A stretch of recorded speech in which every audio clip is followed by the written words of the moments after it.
তবে প্রিয় ভাইয়েরা, ইসলাম মানে কাজী ইব্রাহিমের বক্তৃতা নয়, ইসলাম মানে বাইতুল মোকাররমের খতিবের কোনো বক্তৃতা নয়, ইসলাম মানে কোনো পীরের বক্তৃতা নয়, ইসলাম মানে কোনো বুজুর্গের কথা নয়, ইসলাম মানে কোনো ইমামের মত নয়, ইসলাম মানে কোনো মনীষীর কোনো প্রবাদ নয়।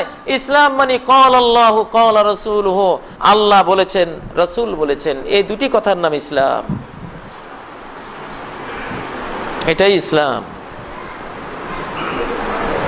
কাজী ইব্রাহিমের কথা কোনো দলিল নয় যতক্ষণ সে কোরআন থেকে কোটেশন না দেবে, হাদিস থেকে দলিল না দেবে যে এটার এই দলিল আছে।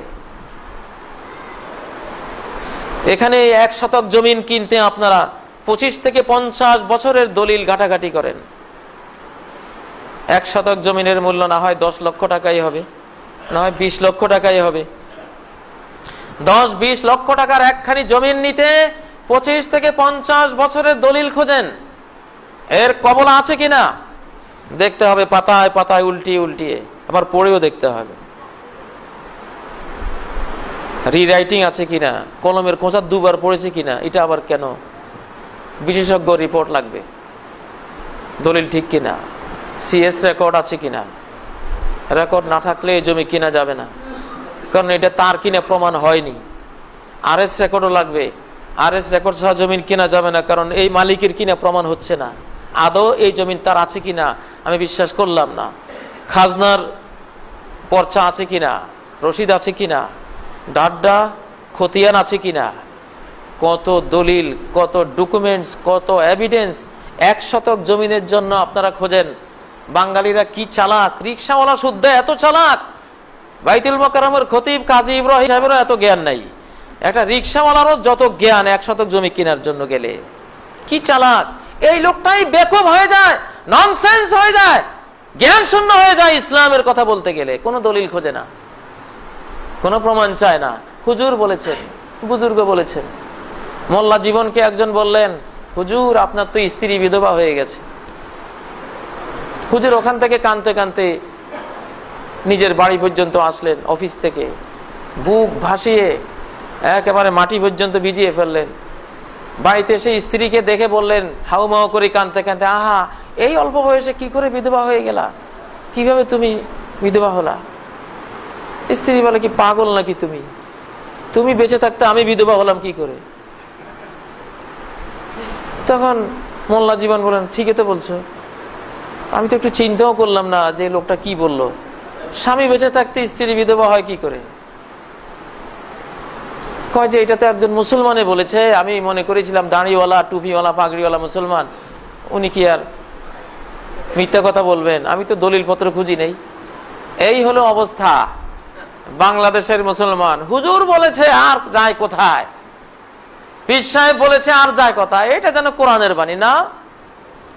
দেখতে হবে, দলিল দেখতে হবে।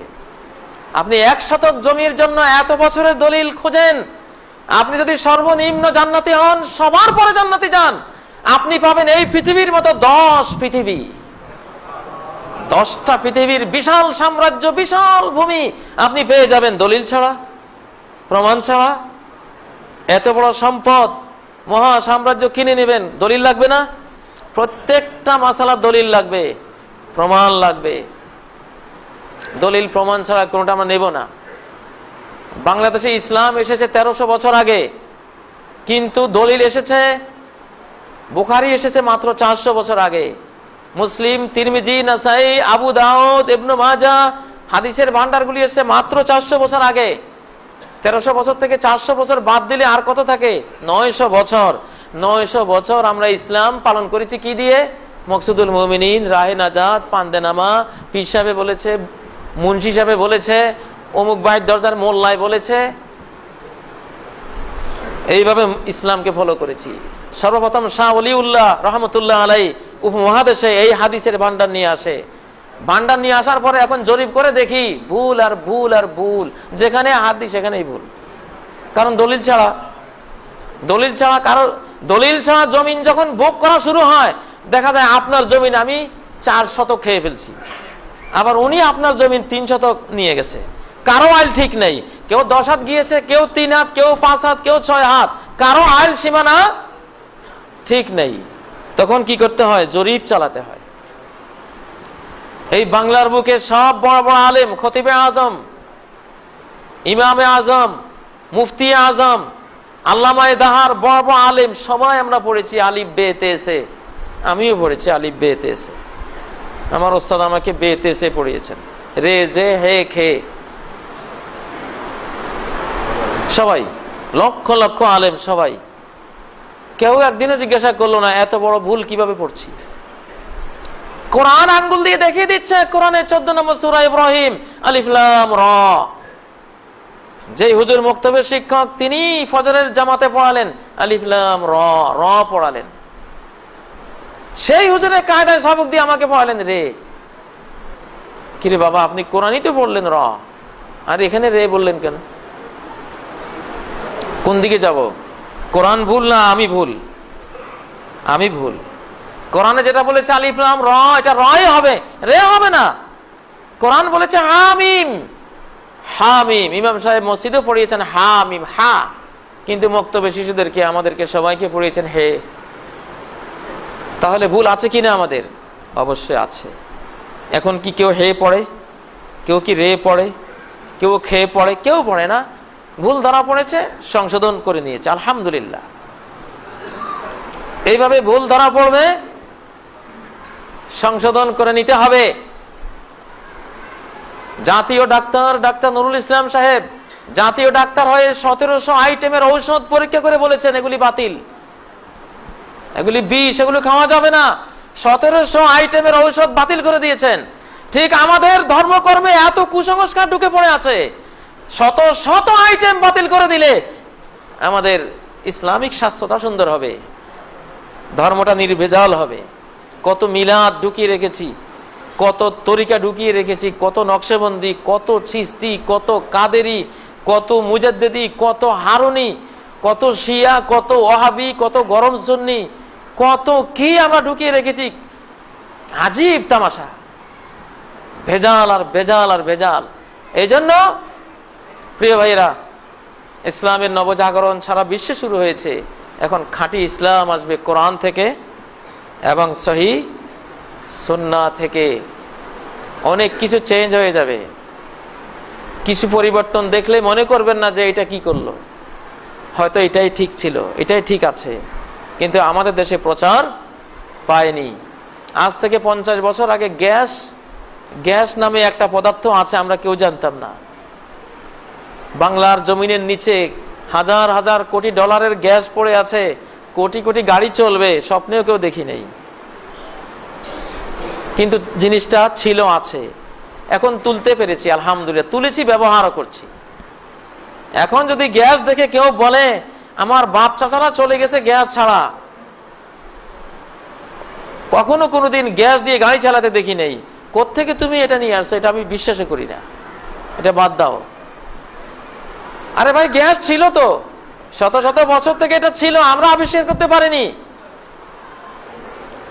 ইসলামে অনেক জিনিস আছে। নামাজের মধ্যে দেখবেন আজকে মসজিদে অনেকে আমিন জোরে বলেন, এটা খনির মধ্যে ছিল, আমরা টের পাইনি। এখন খনি থেকে আহরণ করে আনা হয়েছে, টাটকা জিনিস। আমল করো। আল্লাহ রাসূল মুহাম্মদ সাল্লাল্লাহু আলাইহি সাল্লাম সম্বন্ধে সহিহ হাদিসে এসেছে, ইজা ফারাগা মিন গায়রিল মাগদুবি আলাইহিম ওয়ালাদ-দাল্লিন ক্বালা আমিন ওয়া রাফা বিহা সাওতাহ। আল্লাহ রাসূল সাল্লাল্লাহু আলাইহি সাল্লাম নিজে ইমামতি করার সময় যখন ওয়ালাদ-দাল্লিন পর্যন্ত পড়তেন, তখন আমিন বলতেন, ওয়া রাফা বিহা সাওতাহু, তার আওয়াজকে সুউচ্চ করতেন, সবাই শুনতে পেত। এবং পেছনে সবাই আমিন বলতো, যেটা মক্কার বাইতুল্লাহতে, কাবাতে, যে কাবার দিকে ফিরে সবাই নামাজ পড়েন, সেই কাবাতে এই আমিন জোরে আছে কিনা? অবশ্যই আছে। এবং এটাই দলিলে আছে, এটাই 62 সালের রেকর্ডে আছে। সিএস রেকর্ড, আরএস রেকর্ড, ডাড্ডা, কবলা, সব রেকর্ড পত্র এটার পক্ষে। আপনি যদি বলেন যে বাবারে আমার ব্যবসা ছাড়া করে নাই, ওনারা টের পান নাই, আমি তো টের পাই নাই। আমি কাজী ইব্রাহিমও তো আমার ছাত্র জীবনে জোরে বলতাম না, আমার ওস্তাদরাও জানতো না, আমিও জানতাম না। এখন আমার ব্যবসা ছাড়া গরু গাড়িতে করে হাট বাজার করেছে, সেজন্য আমি কি বলবো? এখন প্রাইভেট কার, জিপ, এগুলি ভালো না। আমার ব্যবসা ছাড়া কেউ এগুলি ব্যবহার করেন নাই। অতএব যেই গরু গাড়িতে আমার বাবা জীবন কাটিয়ে কবরে চলে গেছেন, আমার পিতামহ যে জীবন কাটিয়েছেন, সেই ঐতিহ্যবাহী ঐতিহাসিক গরুর গাড়ি দিয়েই আমি ঢাকা থেকে সিলেট আসবো, মাহফিলে অংশগ্রহণ করব। এই যদি আমি গরু গাড়িতে চড়ে রওনা দেই, আলহামদুলিল্লাহ মাসখানিক লাগবে আমার সিলেট পৌঁছতে। ব্রেইনটাকে সতেজ রাখতে হবে, যেটা সত্য পাওয়া যাবে, দলিল প্রমাণে পাওয়া যাবে, গ্রহণ করতে হবে, গ্রহণের মানসিকতা থাকতে হবে। এক জায়গায় জমে বসে থাকলে হবে না, তাহলে আপনি পিছিয়ে পড়ে যাবেন। যারা আমিন জোরে বলবেন, তারা এই জোরে বলার একটা সুন্নত জিন্দা করার কারণে প্রতি রাকাতে 10টা নেকি বাড়তি পেয়ে জান্নাতের ফার্স্ট ক্লাসে চলে যাবেন, আর আপনি পেছনের কাতারে পড়ে থাকবেন।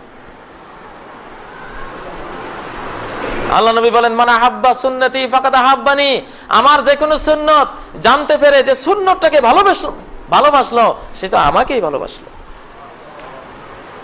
ওমান আহাব্বানি কানা মাই ফিল জান্নাহ, আর যে আমাকে ভালোবাসবে সে জান্নাতে থাকবে আমার সাথে।